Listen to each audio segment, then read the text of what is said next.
देखो चैप्टर 5 या यूं कहें चैप्टर 6, एक्चुअली में चैप्टर 1 बेसिक कंसेप्ट है, उसको इग्नोर करता है। तो यहाँ रखा चैप्टर 5 का नाम इन्वेस्टर प्रोटेक्शन।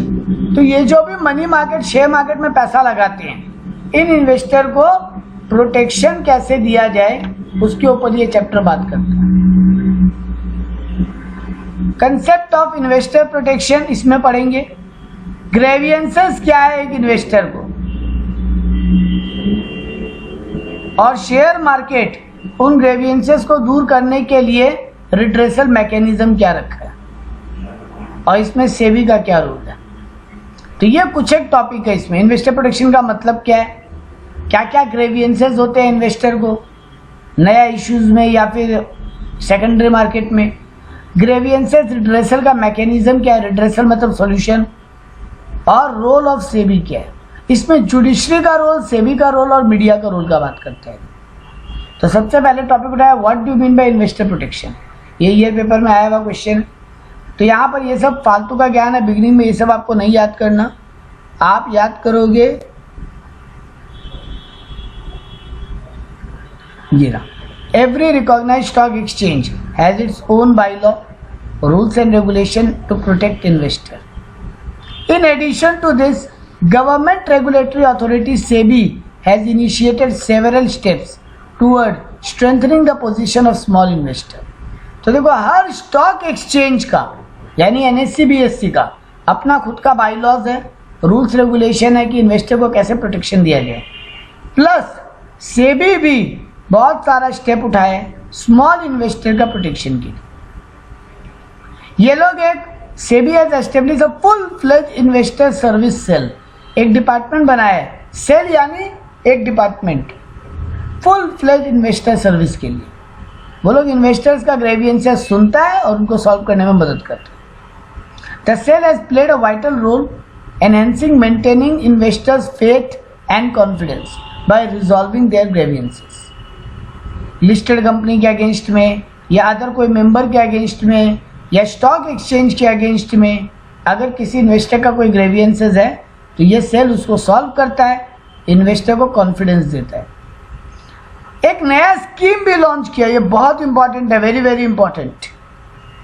एक नया स्कीम भी लॉन्च किया सेबी, जिसको बोलते हैं ओम्बड्समैन, स्कीम ऑफ ओम्बड्समैन। ये सुने हो पहले कभी वर्ड, क्या होता है ओम्बड्समैन?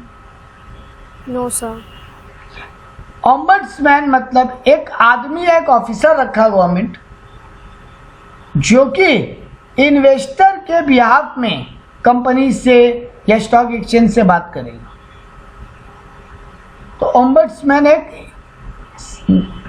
सेबी की तरफ से ऑफिसर है। तो देखो, the new scheme called ombudsman under the SEBI ombudsman regulation 2003 has been promulgated to protect interest of the investor. The objective of this scheme is to redress the grievances of the investor in securities. तो share market में investor का grievance solve करने के लिए department अलग से एक officer को भी अपॉइंट किया, एक पूरा लॉ बना दिया, ओम्बड्समैन लॉ। यहां पर आप जाके अपना कंप्लेन कर सकते हो। ये डिपार्टमेंट है जो आपका कंप्लेन सुनेगा और आपके बिहाफ में फाइट भी करेगा। तो इन्वेस्टर प्रोटेक्शन एक्ट इंश्योर किया to receive all the benefit material declared in the investors by the company. Company जो भी इंफॉर्मेशन डिक्लेयर करे वो इन्वेस्टर तक सारा पहुंचे। ये बात इन्वेस्टर प्रोटेक्शन एक्ट में एकदम इंश्योर किया गया। To subscribe further issue capital by company in case of existing share holder. अगर कंपनी कोई राइट इशू निकालता है तो कंपनी चुपके चुपके बाहर वालों को नहीं भेज दे, शेयर होल्डर को उसका मौका मिले, उस तक खबर पहुंचे, उसको मौका मिले इन्वेस्ट करने का। ये भी इन्वेस्टर प्रोटेक्शन एक्ट का पार्ट है। वरना कंपनी बदमाशी कर सकता है, वो एग्जिस्टिंग शेयर होल्डर को नहीं बेचना चाहता, वो अपने जान पहचान में बाहर ही निकाल दिया, नया इशू लाया उसको, तो ये अलाउड नहीं है, क्योंकि पहले राइट इशू देना पड़ता है। ये मैक्सिमम ब्रोकरेज का भी लिमिट फिक्स किया, 2.5% of the contract price. Sir ये कॉन्ट्रैक्ट प्राइस क्या होता है? हम पहले भी बताए थे, एक बार दोबारा बताते हैं। अगर आप कोई कंपनी का शेयर खरीदते हो, अगर आप दुकान में कोई सामान खरीदते हो तो दुकानदार आपको क्या देता है सामान के साथ? बोलो, बिल देता है ना, बिल, इनवॉइस। हाँ ऑफ कोर्स हाँ. तो यहाँ पर भी ये कॉन्ट्रैक्ट नोट और कुछ नहीं है, एक इनवॉइस है. आप जो शेयर खरीदे हो उसका क्या रेट है, कब खरीदे हो, किस कंपनी का है, आपका एज एन जो आपका डिपॉजिटरी अकाउंट डीमैट अकाउंट खोला हुआ है उसका कितना नंबर है, वहाँ पे कितना ब्रोकरेज लगा है, सब मेंशन रहते हैं. तो वहाँ पर सीधा बात है 2.5% से ज़्यादा ब्रोकरेज एक ब्रोकर चार्ज नहीं कर सकता आपसे. तो ये बात भी इन्वेस्टर प्रोटेक्शन में, अगर आपका ज़्यादा चार्ज करता है आप ओम्बड्समैन में या सेल में जाके कंप्लेन करो, वो लोग आपको सोल्यूशन देंगे, वो लोग आपको मदद करेंगे. और भी प्रॉम्प्ट सर्विस, जैसे जब शेयर का कंसोलिडेशन हो या डिवीज़न हो, 100 रुपये वाला शेयर है आपके पास, एक कंपनी उसको 10-10 का 10 शेयर बना रहा है, या आपके पास 10 रुपये वाला 10 शेयर है, कंपनी उसको कन्वर्ट कर रहा है 1 शेयर ऑफ 100 रुपीज़ में. तो ये सब जानकारी आप तक सही ढंग से पहुँचे और आपका भी कन्वर्जन ठीक ढंग से हो, ये बात भी इन्वेस्टर प्रोटेक्शन का पार्ट है. To obtain delivery of share purchase value, आपके अकाउंट में 2 दिन में शेयर का डिलीवरी आ जाना चाहिए. अगर आप रिलायंस का शेयर खरीदे हो, 2 दिन में आपके खाते में रिलायंस के शेयर आ जाएं, ये बात का इंश्योरिटी करता है इन्वेस्टर प्रोटेक्शन एक्ट. और आपको कॉन्ट्रैक्ट नोट भी ठीक से मिले, मतलब वो जो इनवॉइस है वो आपको ठीक से मिले, प्रॉपर इंफॉर्मेशन और फॉर्मेट के साथ. इस कॉन्ट्रैक्ट नोट का सेबी फॉर्मेट फिक्स किया हुआ है, तो सारे ब्रोकर्स को उसी फॉर्मेट में आपको कॉन्ट्रैक्ट नोट देना पड़ेगा, सारी इंफॉर्मेशन मेंशन होनी चाहिए उसमें. तो ये कुछ एक बातें हैं जो एज ए इन्वेस्टर आपका राइट है, और इन राइट को प्रोटेक्ट करता है सेबी. नेक्स्ट क्वेश्चन आता है, discuss the need of investor protection. एक इन्वेस्टर को प्रोटेक्शन का ज़रूरत क्यों है सर, क्यों उसके लिए कोई लड़े, ये सब जरूरी है ताकि इन्वेस्टर का कॉन्फिडेंस शेयर मार्केट में बना रहे, उसको लगे मेरे साथ फ्रॉड नहीं होगा, होगा तो कोई है जो मेरा बात सुनेगा. ये इन्वेस्टर प्रोटेक्शन एक्ट आने से जब कॉन्फिडेंस बढ़ता है तो लोग इन्वेस्टमेंट ज़्यादा करते हैं, क्योंकि फाइनेंशियल प्रोटेक्शन जब आपको मिलेगा तो वो आपको एनकरेज करेगा और इन्वेस्ट करने के लिए, जिससे कि प्राइमरी और सेकेंडरी मार्केट जो है वो डेवलप होंगे. थर्ड पॉइंट बोला,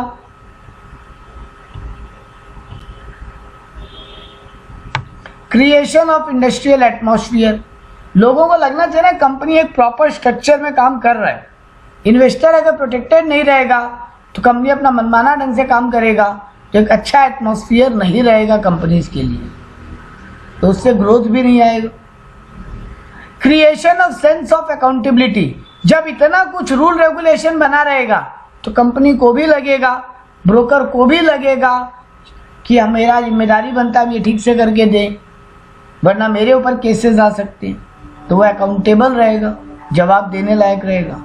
इन्वेस्टमेंट कॉन्शियसनेस. लोगों में इन्वेस्टमेंट का जागरूकता बढ़ाना है. अगर लोग और इन्वेस्ट करें, जो लोग शेयर मार्केट में कनेक्टेड नहीं है, जिनको शेयर मार्केट से बहुत डर लगता है, वो भी शेयर मार्केट की तरफ आए. जो इग्नोरेंट है मार्केट के बारे में, उनको भी जानकारी मिले और उनको भी एक सेंस ऑफ सिक्योरिटी आए, तभी वो मार्केट में आएंगे. तो इसके लिए भी इन्वेस्टर प्रोटेक्शन बहुत ज़रूरी है. और मार्केट में डिसिप्लिन रखना है तो फिर इन्वेस्टर प्रोटेक्शन जरूरी है, क्योंकि जितना रूल रेगुलेशन हार्ड होंगे, जितना रूल रेगुलेशन कंप्लाई होगा, उतना ज़्यादा मार्केट में डिसिप्लिन आएगा और उतना ज़्यादा मार्केट अट्रैक्टिव होगा. लॉ उसको ठीक से कंट्रोल कर पाएगा तभी. तो ये आपका एक और क्वेश्चन था जो एग्जाम में पूछता है. Next question, describe the important function of grievance cell of stock exchange. ये जो ग्रेवियंस सेल है इसका क्या क्या काम. तो देखो पहले ग्रेवियंस सेल होता क्या है. Grievance cell has been set up in each share exchange for investor to launch a complaint. आप वहां जाके अपना कंप्लेंट लॉन्च कर पाओगे. Investors suffer from various problem regarding investment in shares. Officer in charge of grievance cell try to settle those problems as early as possible. इसीलिए ये investor grievance cell बनाया गया. ये लोग रैपिड कम्युनिकेट करते हैं कंपनीज के साथ. कंपनीज को इन ग्रेवियंस सेल का जवाब देना पड़ता है, नहीं देंगे तो सेबी एक्शन लेगा. हर स्टेट में एक है, मुंबई में है, कोलकाता में है, ऐसे बहुत सारे ग्रेवियंस सेल हैं. अब आते हैं ग्रेवियंस सेल का काम क्या है. Number 1, recording of the grievances. Investor जब भी फ़ोन करके या मेल करके या कोई भी अप्रोप्रिएट वे में जब अपना कंप्लेन लॉन्च करेगा तो उस कंप्लेन को पूरा रिकॉर्ड करना इस ग्रेवियंस सेल का काम। तो देखो, main function of grievance cell to record the complain launch by investor. Particularly मान लो कोई इन्वेस्टर का एप्लीकेशन रिजेक्ट हो गया, कोई इन्वेस्टर को शेयर अलॉट नहीं हुआ है, कोई इन्वेस्टर का पैसा को मिस अप्रोप्रिएशन किया गया है, या उसके साथ टू मच स्पेकुलेशन हुआ है, ये सब अगर किसी को नज़र आ रहा है वो ग्रेवियंस सेल में कंप्लेन करेगा, ग्रेवियंस सेल उसको रिकॉर्ड करेगा। Analyse the nature of grievance, वो लोग सिर्फ रिकॉर्ड नहीं करेगा, ग्रेवियंस का नेचर क्या है, कैरेक्टर क्या, उसको एनालाइज भी करेगा। उनको अलग अलग ग्रेड में क्लासीफाई करेगा। कोई ब्रोकर के अगेंस्ट में कंप्लेन है तो उनको छांट के ब्रोकरेज वाला कंप्लेन में डालेगा। कोई कंपनी का कंप्लेन है कि वो एप्लीकेशन फॉर्म ठीक से नहीं दिया, या अकाउंट में ठीक से शेयर नहीं आया, या कंपनी टू मच स्पेकुलेशन हो रहा है, उसका प्राइसेस जानबूझ के अप डाउन किया जा रहा है, तो कंप्लेंट्स को अलग अलग हेड में सेग्रीगेट करेगा और ताकि आगे का डिपार्टमेंट उसको समझ सके। कॉल अपॉन द एग्राइव्ड इन्वेस्टर, अब आप मेल किए या कॉल किए, अब आपको बुलाएगा वो लोग ऑफिस, तो ये इन्वेस्टमेंट ग्रेवियंस सेल आपको कॉल करेगा, आपसे बात करेगा और आपको ऑफिस बुलाएगा ताकि अपना कंप्लेन और डिटेल में आप उनको बता सको। अब जज करेगा कि कौन सा ग्रेवियंस कितना इम्पोर्टेंट है, कौन सा ज़्यादा इम्पोर्टेंट है, कौन सा कम इम्पोर्टेंट है। जो बहुत ज़्यादा इम्पोर्टेंट है उसको सेबी को अगर बताना ज़रूरी है तो सेबी को बताएगा, कम इम्पोर्टेंट है और खुद से सॉल्व कर सकता है तो खुद से सॉल्व करेगा। And call upon the defaulter share broker, अब जो भी ब्रोकर या कंपनी डिफॉल्टर है उसको भी बुलाएगा, उससे भी बात पूछेगा, उसको भी अपना बात रखने का मौका देगा और फिर डिसीजन पास करेगा। पब्लिश डिफरेंट इंफॉर्मेशन, ये grievance cell time to time कुछ भी अगर नया रूल आया है, उसको लग रहा है कि शेयर मार्केट के बारे में ये जानकारी पब्लिक के पास होना चाहिए, तो ग्रेवियंस सेल उस इंफॉर्मेशन को मार्केट में पब्लिश भी करेगा। एप्लीकेशन ऑफ कंट्रोलिंग, मार्केट को कंट्रोल करने का भी कोशिश करेगा। इन्वेस्टर के बिहाफ में काम करेगा, मतलब इन्वेस्टर के बिहाफ में लड़ाई लड़ेगा, इन्वेस्टर को स्टॉक मार्केट में कॉन्फिडेंस दिलाएगा। रेजिस्ट ऑफ अनएथिकल एक्टिविटी, जो भी अनएथिकल काम हो रहा है शेयर मार्केट में उनको रोकने का कोशिश करेगा। जो भी मेल प्रैक्टिसेस हो रहे हैं, मिस अप्रोप्रिएशन हो रहा है, या वॉश सेल यानी सिर्फ दिखावा का सेल परचेज हो रहा है मार्केट को जानबूझ के अप डाउन करने के लिए, उसके लिए भी वो चेकआउट करेगा।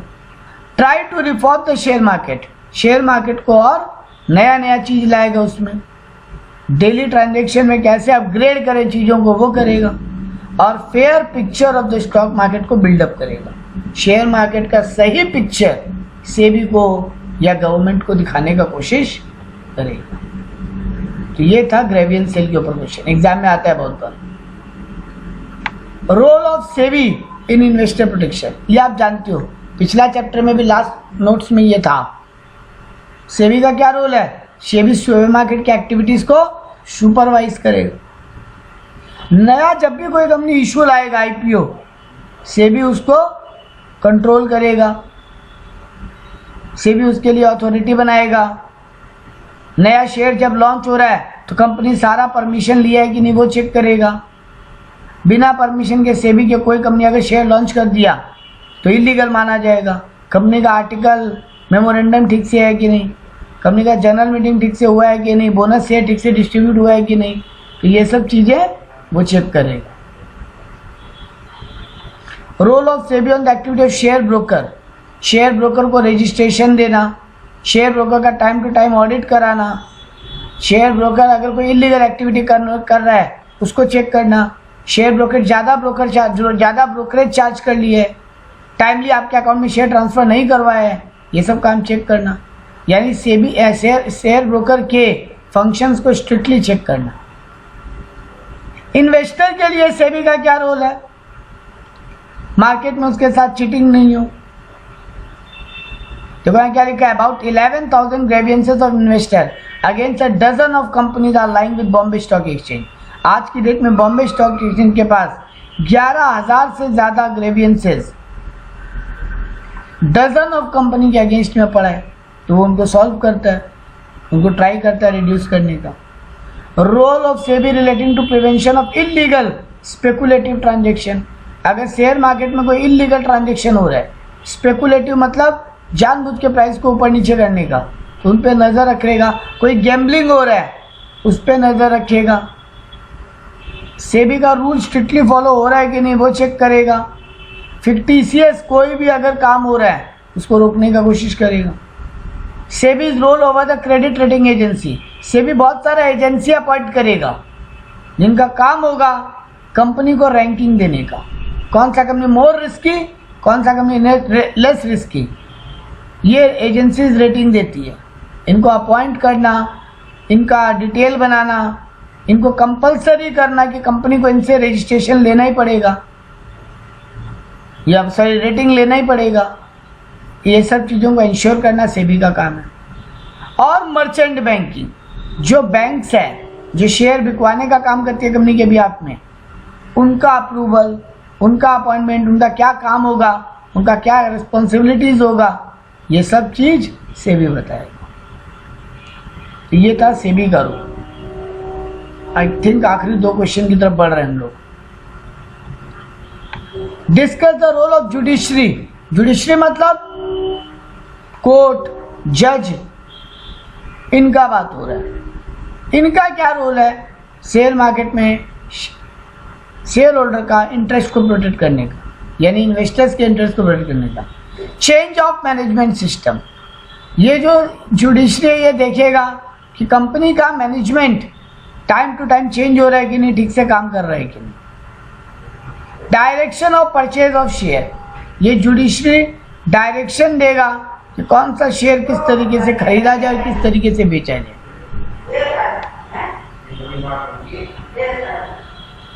रिडक्शन ऑफ कैपिटल, ये बहुत इंपॉर्टेंट पॉइंट है।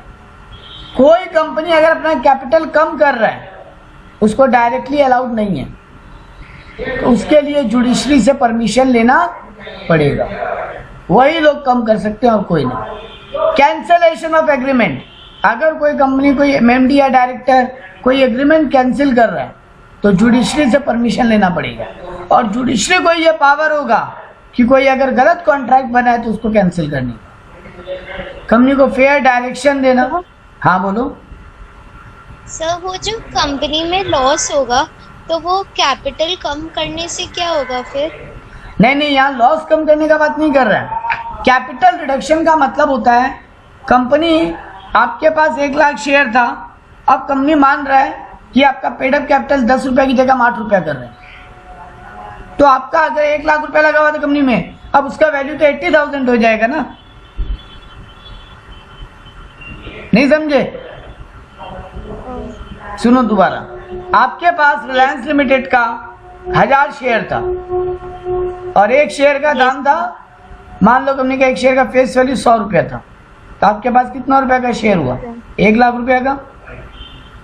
Yes sir. अब कंपनी बोल रहा है 1000 रुपये शेयर का हम फेस वैल्यू 80 रुपीज ही मानेंगे, हम फेस वैल्यू रिड्यूस कर रहे हैं।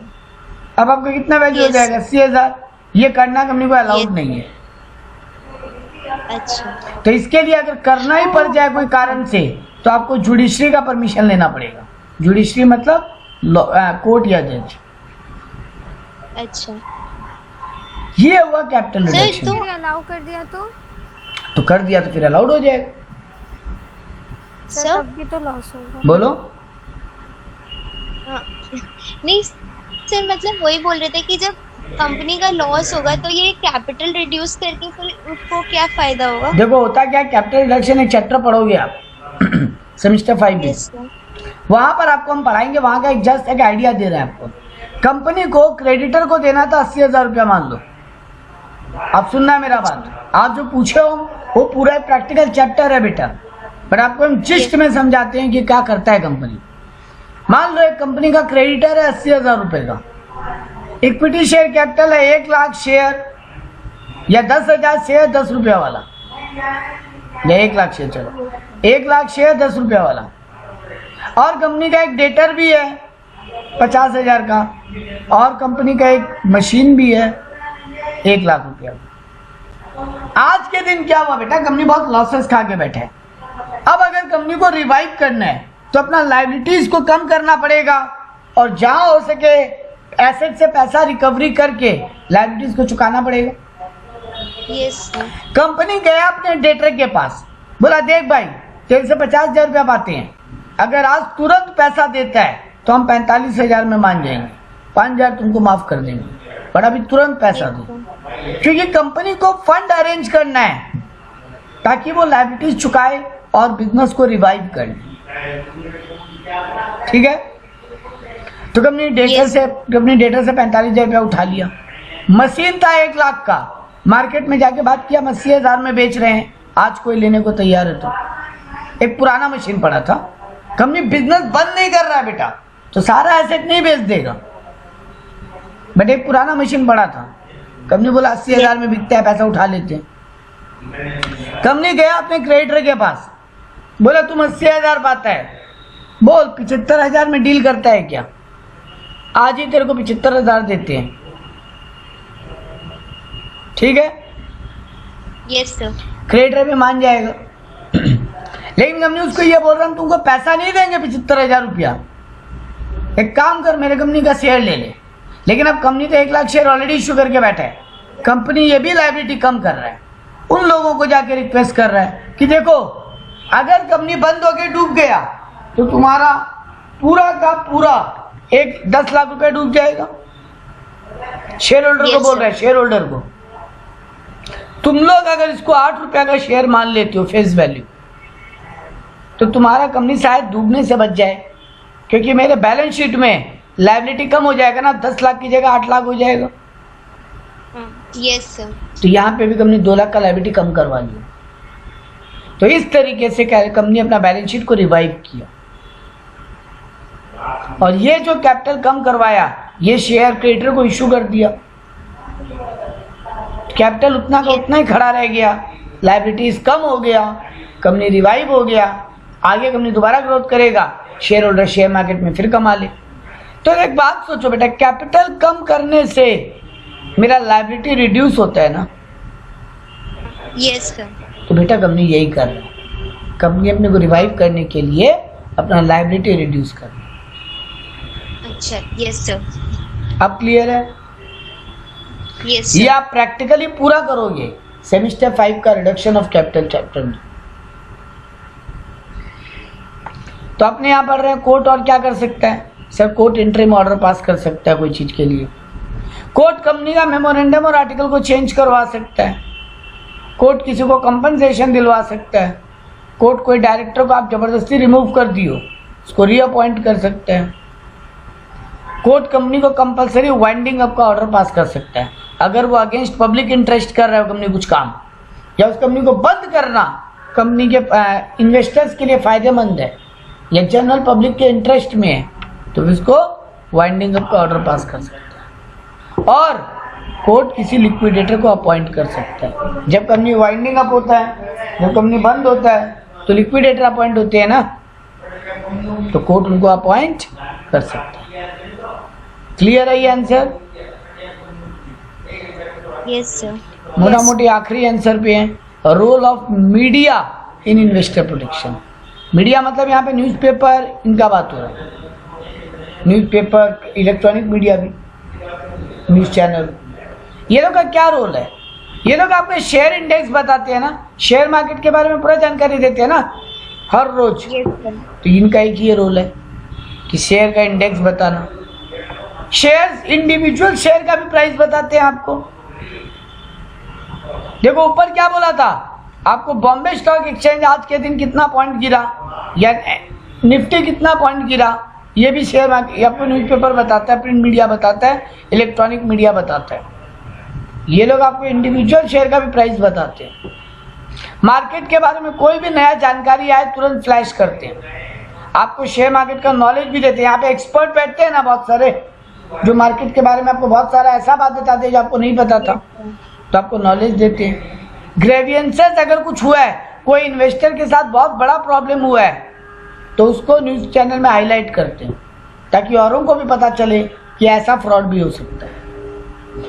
कंपनीज का एडवर्टीजमेंट भी देते हैं ये लोग, जब नया कंपनी का आईपीओ आता है कंपनी अपना ऐड भी न्यूज़पेपर में ही देता है। Control the activities of share broker, जो बड़े बड़े ब्रोकिंग हाउस है, मीडिया उनके बारे में भी खबर चलाता है, जिनके कारण सेबी को पता चलता है, पब्लिक को पता चलता है कि कौन ब्रोकर खराब है, कौन अच्छे है। Arrange conference with chamber of commerce, बड़े बड़े जो भी चैम्बर ऑफ कॉमर्स क्या, any idea? Chamber of commerce क्या है, एनी आइडिया? सर वो फाइनेंशियल इंस्टीट्यूशन है क्या? नहीं नहीं। अच्छा सर वो फिक्की, FICCI। Very good. क्या है वो? सर फुल फॉर्म याद नहीं आ रहा। हम फुल फॉर्म पूछा भी नहीं बेटा, क्या काम करता है पूछा।